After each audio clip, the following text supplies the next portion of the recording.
Buena gente, bienvenidos a Brújula. Bienvenido, gente. Buen día, buenas Aquí tardes, estamos, buenas noches. brujuleros. De nuevo, una columna del doctor Fernando Dotti que nos trae a colación un tema un poco que está en boca de todo el mundo, que es lo que pasa con Venezuela. Pero lo que no vamos a hablar de la situación de Maduro, que hizo fraude, y eso ya sabemos todo. Como ustedes saben, aquí en Brújula lo que hablamos es el tema, todo tema lo tocamos desde el punto de vista liberal y tratamos de verlo desde el punto de vista liberal.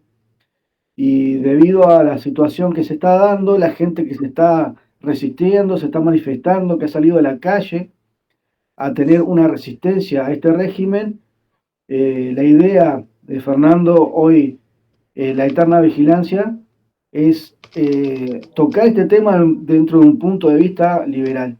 Así que, Fernando, todo tuyo. Bueno, ¿qué tal? ¿Cómo andan? Como siempre, un gustazo saludarlos, intercambiar con ustedes, chiquilines, y con los amigos de Brújula. Hoy, si bien a esta altura, lamentablemente, el tema de las elecciones en Venezuela es un tema que podría decir está muy trillado, la idea, como tú bien decías, Pablo, es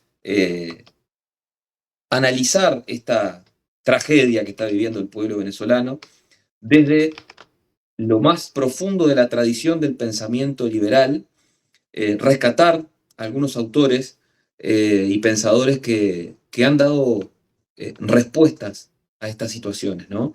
En primer lugar, bueno, innecesario resulta decir el fraude que existió, un fraude colosal, ¿no?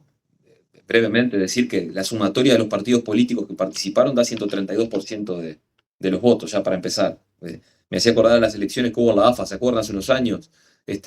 Hubo 36 votos y había 35 votantes. Bueno, por si alguna duda quedaba, ¿no? Pero eh, el problema es que pasan los días, las actas no aparecen, la farsa continúa, la represión continúa, las muertes continúan y no pasa nada.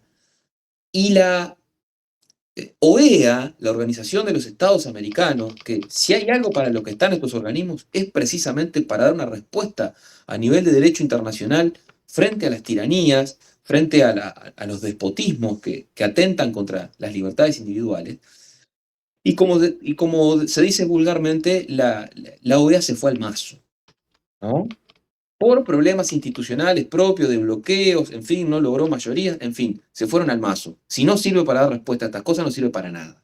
¿Ah? Entonces, a mí acá es oportuno eh, recordar el pasaje de la obra del libro Inferno de Dan Brown, ¿no? Que dice los lugares más oscuros del infierno están reservados para aquellos que mantienen su neutralidad en épocas de crisis moral. Y vaya si esto es una época de crisis moral y son tiempos que exigen valor, que exigen tomar partido, tomar posición, y no, porque acá no se puede estar coqueteando y avalando regímenes políticos que torturan, que matan, que reprimen, y acá no importa el palo que sean, las dictaduras son todas malas, son malas las de las ACES y son malas las de las OCES, ¿ah? Porque en definitiva son liberticidas. Y como alguna vez consignó el Premio Nobel de Economía James Buchanan decía, resulta de una importancia crucial que recapturemos la sabiduría del siglo XVIII, fines del siglo XVIII, respecto a la necesidad de contralores y balances, y descartemos de una vez por todas la noción de un romanticismo idiota de que mientras los procesos sean considerados democráticos, todo vale. Que es lo que está pasando, ¿no? Esa idiotez de decir, no, como hay gobiernos electos democráticamente, entonces no, ya está, no puedo decir nada. Bueno, con ese criterio, Hitler era un demócrata, ¿no? Estamos la misma. La democracia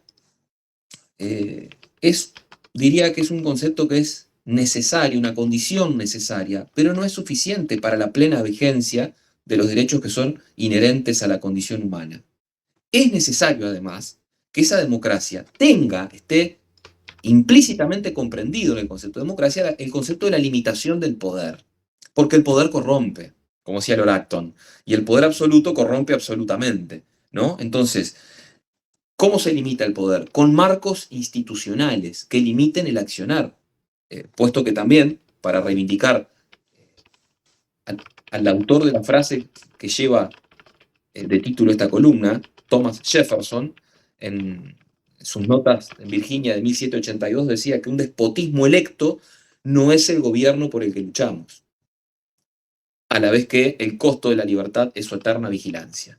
Entonces, esto a punto de partida de, bueno, ¿acaso la revolución más espectacular que ha dado la historia de la humanidad, la revolución de las colonias norteamericanas, que precisamente pusieron fin a los atropellos y abusos del rey Jorge III y que entendieron a cabalidad el problema y fueron muy celosos guardianes de las limitaciones al poder precisamente para evitar las tiranías? Ahora, esto también, como lo decía Hayek en su obra Derecho, Legislación y Libertad, si por democracia entendemos como la voluntad ilimitada de la mayoría, decía Hayek, entonces en modo alguno estoy dispuesto a llamarme demócrata, ¿no? Lo que pasó en Venezuela es un atentado brutal, además que es una tragedia para la gente, pero es un atentado al concepto de sociedad abierta.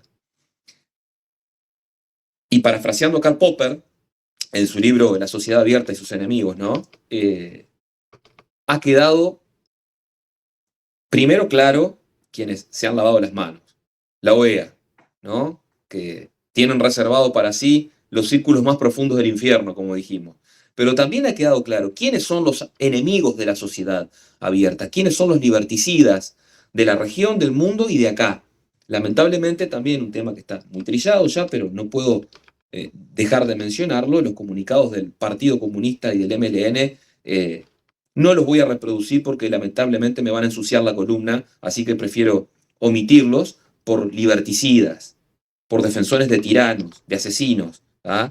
Que bueno, que está bueno que por lo menos se hayan pronunciado para saber bien de qué lado está cada uno en nuestra sociedad.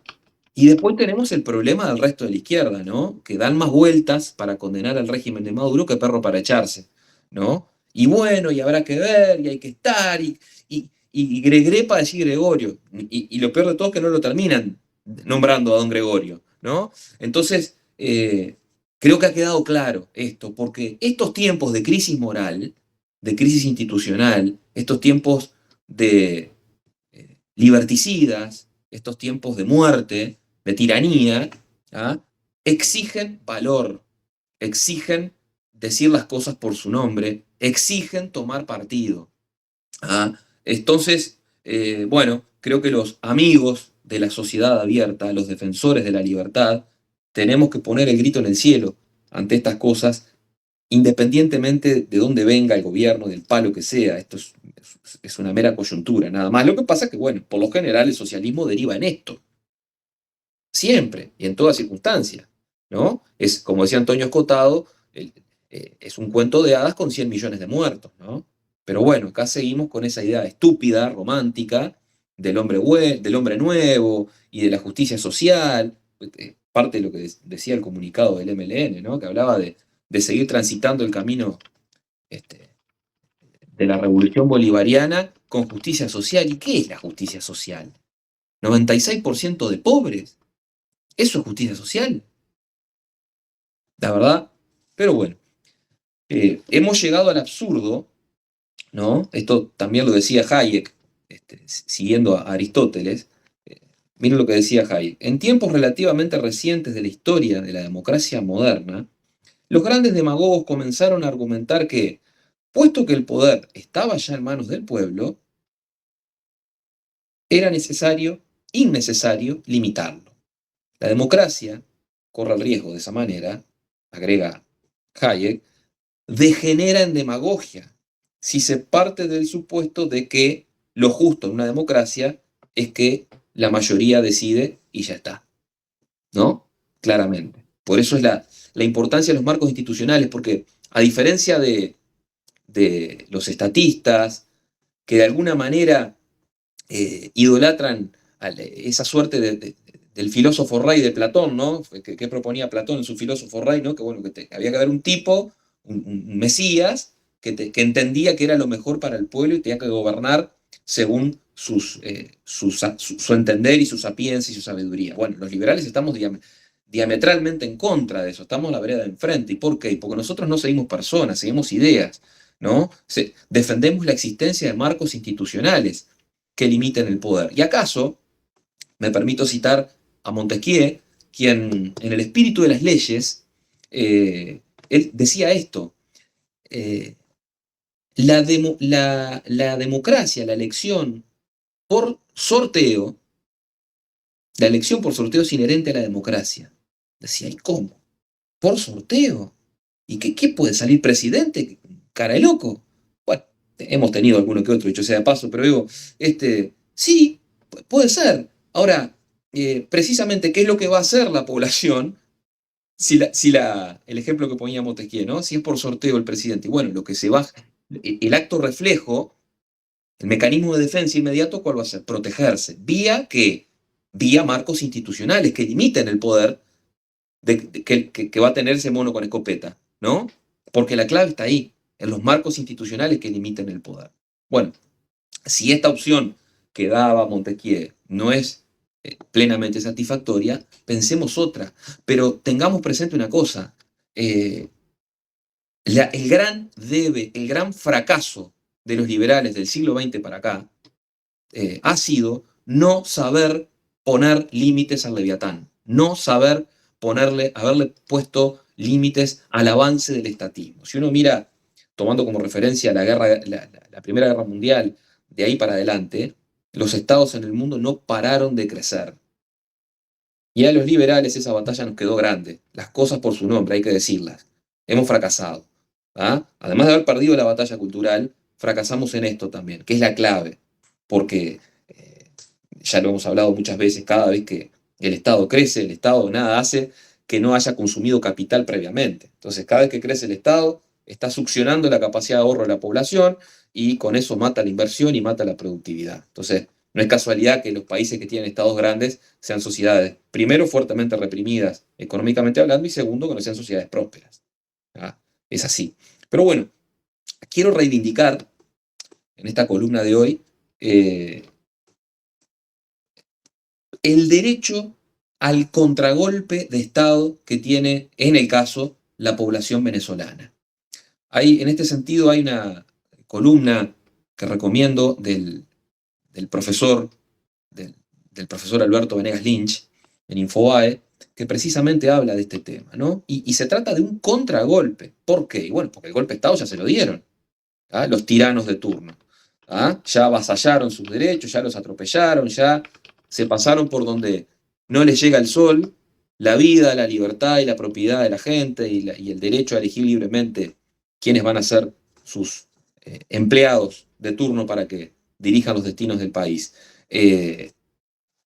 La Declaración de la Independencia de Estados Unidos, en la cual claramente se inspiraron las declaraciones de nuestras modernas repúblicas, ¿no? La nuestra incluida, obviamente, ahí se consigna claramente que cuando cualquier forma de gobierno se torna destructiva respecto a los derechos inalienables del ser humano, vida, libertad, propiedad, es derecho del pueblo a esa forma de gobierno alterarlo y abolirlo, y constituir un nuevo gobierno y establecer su fundación en base a aquellos principios.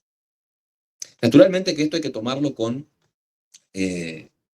mucho cuidado, puesto que la historia ha mostrado que las revoluciones nunca terminan bien, se sustituye un tirano por otro por lo general, salvo la de Estados Unidos que hablábamos al comienzo, ¿no? Que tuvieron muy claro los padres fundadores cuál era el eje, cuál era el norte, pero pensemos en la Revolución Cubana para derrocar a Batista, bueno, ya sabemos lo que pasó, en fin, bueno, la Revolución Francesa generó el terror, la guillotina, el terror, nada bueno sale de ahí. Entonces, creo que está bueno también tener presente estas cosas. La clave en esto también es tener un pueblo educado, ¿no? Para que haya sociedades libres. ¿Ah? Educados en primer lugar en las ideas de la libertad, en las ideas del respeto recíproco, ¿no? De sociedades abiertas, ¿no? Ahora, se trata en definitiva de fortalecer las democracias entendidas con la limitación de los poderes de los que hablábamos, pero también como el respeto de las mayorías a los derechos de las minorías. Algo tan simple como eso.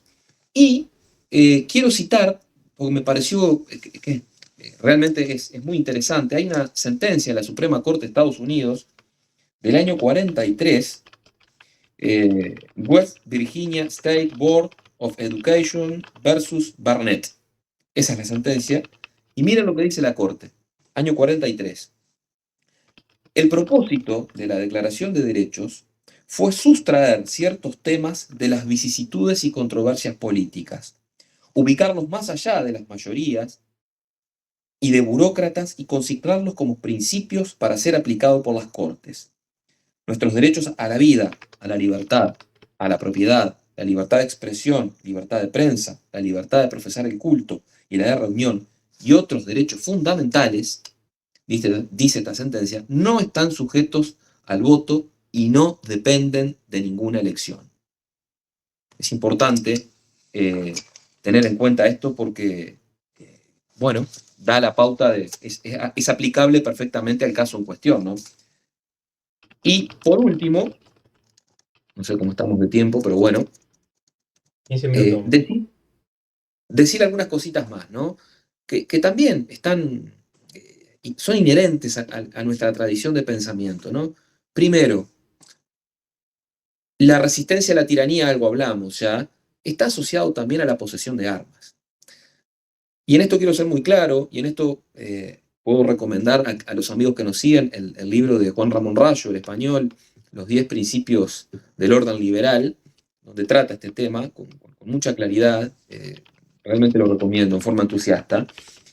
Aún dando por buena la hipótesis de que el Estado pudiera brindar servicios de seguridad de excelencia, lo que no es del caso, piensen en alguien que vive en una situación, en un lugar muy alejado, no hay una comisaría cerca, con problemas de seguridad, pero bueno, descartemos esta hipótesis y pensemos por un momento que el servicio de seguridad es óptimo, es bueno, es eficiente, ¿no? La posesión privada de las armas de la sociedad civil también es relevante ¿para qué? Para preservar libertades. Y es precisamente para resistir frente a la tiranía. Es el contrapoder ciudadano frente a los abusos de los tiranos. ¿Ah? ¿Por qué, no sé, en Estados Unidos nunca ha habido dictaduras? ¿Por qué en Cuba, lamentablemente, no ha habido una contrarrevolución? Los pueblos están desarmados, están indefensos. Lo mismo que pasa en Venezuela. Y la definición de tiranía no depende del mayor o menor grado de respaldo social que tenga el tirano. Como dije hace un rato, también Hitler tuvo respaldo popular en su momento, ¿no? Allá por el 33, año 32, 33. Sino que depende la definición del tirano del tipo de acciones que ejecute. ¿Y hay dudas de que en Venezuela estamos viviendo una tiranía? Además que están matando de hambre a la gente, además de que las matan literalmente, ¿no? Para quien tiene la valentía de rebelarse. Pero ¿realmente hay dudas a esta altura del partido? Entonces, en este escenario, este malnacido, este tirano, este asesino del dictador Maduro, debería ser sometido a un tribunal de justicia independiente y sea condenado, porque debería ser un ciudadano como cualquier otro. Ahora, claro, es muy difícil encontrar eso en Venezuela, donde está el poder judicial, está cooptado precisamente por el poder político. Bueno, entonces, como dijimos, aparece la posibilidad del contragolpe de Estado, como ya citamos. Pero además, quiero reivindicar, en esta tradición de pensamiento, me tengo que ir al siglo XVI, a los escolásticos españoles, y voy a citar al gran Juan de Mariana, que fue, dicho sea de paso, quien fue de los primeros en hablar de inflación, siglo XVI. No utilizaba el término inflación, pero sí hablaba del problema de la manipulación de la moneda por parte de los gobernantes y de los efectos nefastos que tenía para la comunidad, y hablaba ya en el siglo XVI, 1500 y pico, de que terminaba siendo un impuesto encubierto para la población y que perjudicaba a la gente más débil, Pero Juan de Mariana también, otra de los aportes que hizo fue definir el concepto de tiranicidio. En su libro De Res et Regis Institutione, publicado en 1599. Juan de Mariana además califica como tiranos a figuras históricas como, por ejemplo, Alejandro Magno y Julio César, emperador romano. Y argumenta, Juan de Mariana, que está justificado que cualquier ciudadano asesine al que tiranice a la sociedad civil, considerando actos de tiranía, entre otros, dice Mariana, el establecer impuestos sin el consentimiento del pueblo o impedir que se reúna un parlamento libremente elegido. Maduro, teléfono para usted. Otras muestras típicas del actuar de un tirano, decía Juan de Mariana, lo son la construcción de obras públicas faraónicas, que como las pirámides de Egipto, siempre se financian esclavizando y explotando a los súbditos, o la creación de policías secretas para impedir que los ciudadanos se quejen y expresen libremente. Nuevamente, teléfono para Maduro, ¿no? De modo que la idea de hoy era aprovechar esta tragedia, esta triste circunstancia que vive el pueblo venezolano para también reivindicar nuestra tradición de pensamiento. Y a veces se dice, bueno, sí, los liberales con esto defienden la violencia. No. El liberal es pacifista por definición. El liberal descarta la violencia activa, promover la violencia. No descarta la violencia defensiva, ¿no? ¿Acaso simbolizado ello en la bandera de Gadsden, ¿no? El Don't tread on me. No me pises. Si me pisas, te muerdo, ¿no? Esto es un poco lo que ojalá pueda hacer el pueblo venezolano, ¿no? Dejo por acá, muchachos.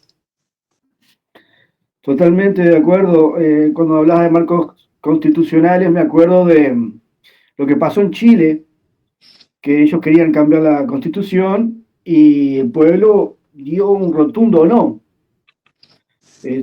Porque lo que pasó en Venezuela fue lo contrario. Ahí, como bien decías, que hemos perdido la batalla cultural, la gente ya con la cabeza tomada aplaude, bueno, cuando aplaudían, cuando Chávez expropiese, la gente aplaudía.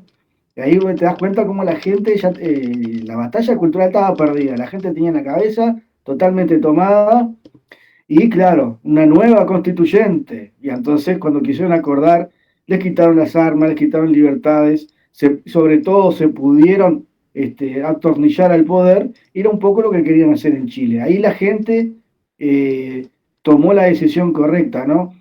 Y aquella frase que decía Edmund Burke, solo basta para que el mal triunfe que los hombres buenos no hagan nada. Exactamente. Y bueno, acá la gente tomó la decisión correcta, hizo algo, la gente de bien pensar, que no apoyó esa constitución, y acá en Venezuela, me refiero a Chile, acá en Venezuela estamos viendo, este país sudamericano, hermano, cómo la gente está haciendo lo que hay que hacer, salir a la calle a manifestarse, porque ya no le queda de otra, como bien decías, están en todo su derecho de defender la libertad, su propia libertad, sus vidas, porque aquí se ha perdido absolutamente los derechos fundamentales. El pueblo venezolano ha perdido sus derechos fundamentales, de la vida, la libertad y su propiedad. Así Totalmente. que De hecho, complementando lo que tú bien decías, Pablo, también voy a citar a alguien que no es santo de mi devoción mucho, la verdad, Platón, que decía, el precio de desentenderse por las cuestiones político-institucionales es estar gobernado por los peores hombres, ¿no? En definitiva, también pasa algo de esto. Pero bueno, también lamentablemente es lo que pasa y está bueno dar la batalla cultural porque toda revolución socialista llega para esto. Llegan para quedarse, se enamoran del poder, terminan con los pueblos pobres y ellos ricos, terminan con violencia, con sangre, llegan para quedarse. Entonces, bueno, y tener presente una cosa más antes del cierre. Este tipo, este impresentable, tirano, asesino, dictador de Maduro, no es casualidad, no cayó de Marte, ¿no? Es un hijo del Foro de San Pablo, es amigo de mucha gente en Uruguay, de los que sacaron los comunicados, esos nefastos liberticidas, es amigo de los kirchneristas en Argentina, de los peronchos, de las Madres de Mayo. Es decir, no es casualidad. Fenómenos de este tipo no llegan porque sí, responde un plan muy trabajado, muy bien ideado, luego de la caída del muro de Berlín, el muro de la vergüenza del 89, se empezó a trabajar pensando en estas cosas. Nada es casualidad. La historia no es un caos incomprensible regido por el azar. Son las ideas que predominan en una sociedad, en un contexto determinado, las que determinan las consecuencias y los actos que termina tomando una sociedad. No llegó por casualidad este tipo. Ahora, obviamente, después sacarlo se transforma en un problema de naturaleza colosal, titánica. Pero bueno, tener presente estas cosas también, ¿no?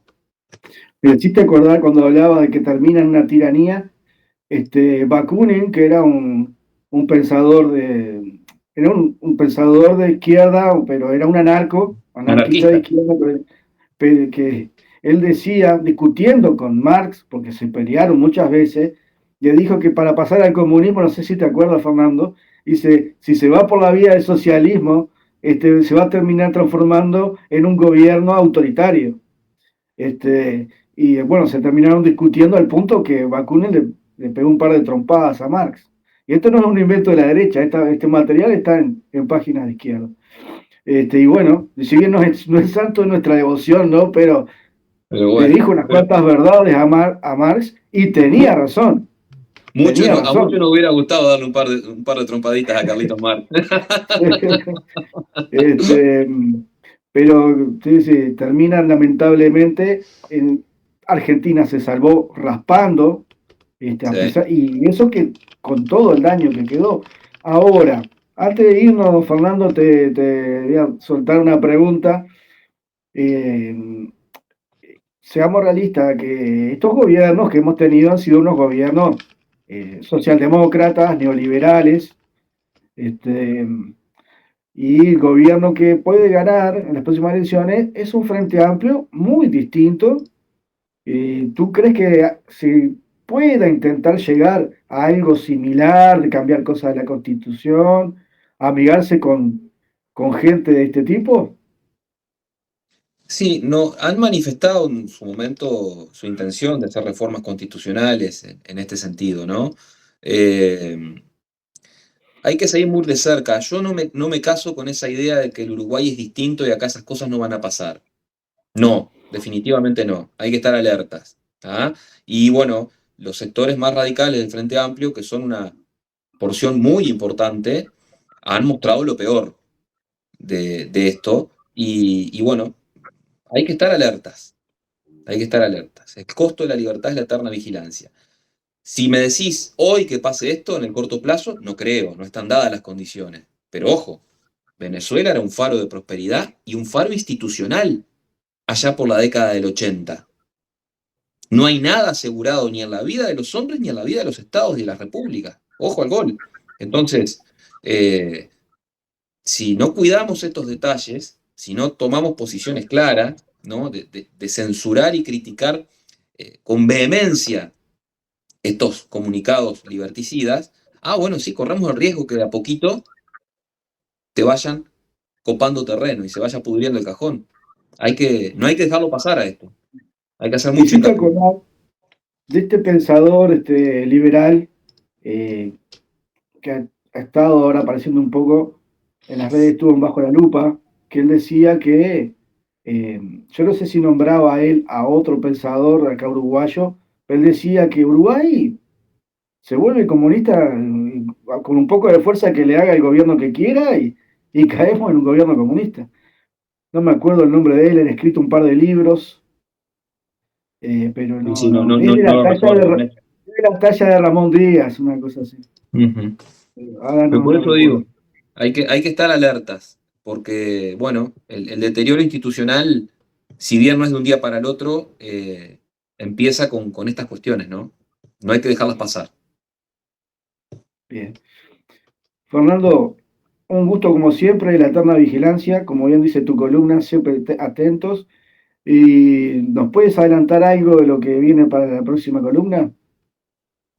Bueno, vamos a comentar un libro de uno de los pensadores más importantes del siglo XX, de Ludwig von Mises, La mentalidad anticapitalista. Lo vamos a compartir con los amigos, así que la semana que viene vamos a estar hablando de ello. Buenísimo. Gente, apúntense, anótense, que va a estar muy buena la próxima columna, La eterna vigilancia. Doctor Fernando Dotti, muchas gracias por tu participación aquí en nuestro programa. El agradecido soy yo, un placer, como siempre, intercambiar con ustedes. ¡Viva la libertad! Un abrazo. ¡Viva la libertad! Gracias.